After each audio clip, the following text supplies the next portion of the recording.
Jadi langsung aja kita masuk ke skill yang pertama, yaitu menulis. Sebelum lu mulai skip bagian part ini atau mulai exit dari video ini, karena ini menulis ya, gue juga bisa menulis, gue nggak pengen jadi penulis dan sebagainya.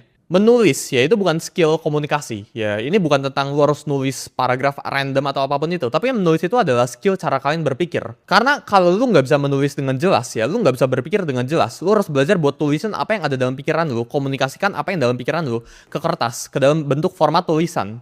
Ketika tulisan kalian itu berantakan, ketika lu nulis itu nggak terstruktur isinya, lu belum apa lompat-lompat kalimatnya, itu otak lu itu juga berantakan. Gue sendiri ya, gue pribadi juga punya aturan ya ke dalam semua bisnis lini gue ya, atau apapun ide yang gue punya dalam kepala gue. Itu kalau gue nggak bisa tulisin dalam satu kalimat dua kalimat ya, maka gue nggak bener-bener mengerti ya ide atau isi kepala gue itu kayak gimana sekarang. Orang yang bisa menulis lebih bagus itu bakal dapat uang yang lebih banyak pastinya. Karyawan yang bisa nulis lebih bagus emailnya, misal karyawan pengen propose ke bosnya tentang sesuatu gitu lewat email.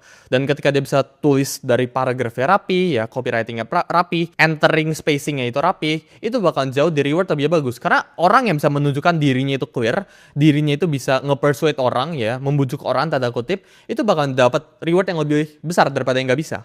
Ini actually di bawah dari menulis ya, tapi kan harus belajar buat belajar bahasa lebih banyak. Jadi jangan cuma bisa Indonesia ya. Kalau bisa ini Inggris pun lu juga harus bisa. Jadi belajar buat bisa belajar bahasa Inggris ya, ngomong bahasa Inggris, kata-kata Inggris. Karena semakin banyak vocabulary yang lu tahu, semakin banyak knowledge kosakata yang lu tahu, maka semakin pinter keberadaan lu. Karena lu semakin bisa berpikir lebih luas. Semakin lu bisa berpikir lebih luas, semakin lu bisa menunjukkan bahwa diri lu itu tahu apa yang lu mau, lu semakin menunjukkan bahwa diri lu itu kompeten. Dan ketika lu tahu diri lu itu kompeten, lu bakal lebih gampang buat di-hire. Jadi belajar buat nulis. Nah, cara mulai menulis itu kayak gimana? Ini gue ada namanya itu 90 day protocol ya. Jadi 90 hari, lu harus belajar buat 90 hari konsisten. Dan setelah 90 hari ini selesai, ini bakal jadi otomatis pokoknya. Mungkin dalam beberapa minggu pertama ini bakal tersiksa. Tapi setelah 90 hari ini, time frame 90 hari ini bakalan jadi otomatis buat diri lu. Dan lu harus lakukan ini sebelum umur 25. Karena setelah umur 25, otak lu itu udah hardwired. Udah nggak bisa diubah, udah susah berubahnya. Dan effort yang lu butuh buat menulis ya, butuh buat membangun skill yang gue bakal sebut di video ini bakal 10 kali lebih susah.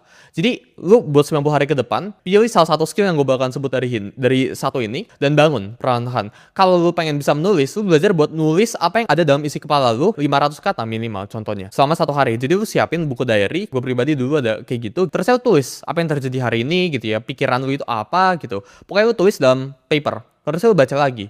Apa yang kurang, apa yang seharusnya berantakan gitu ya, lu bisa baca tulisan lu ini berantakan. Intinya ya, dengan kalian menulis ya, lu menunjukkan bahwa lu itu bisa berpikir. Ya, menulis itu bukan skill kalian itu apa komunikasi atau apa, tapi menulis itu lu bisa berpikir, lu bisa menyampaikan apa yang ada dalam pikiran lu.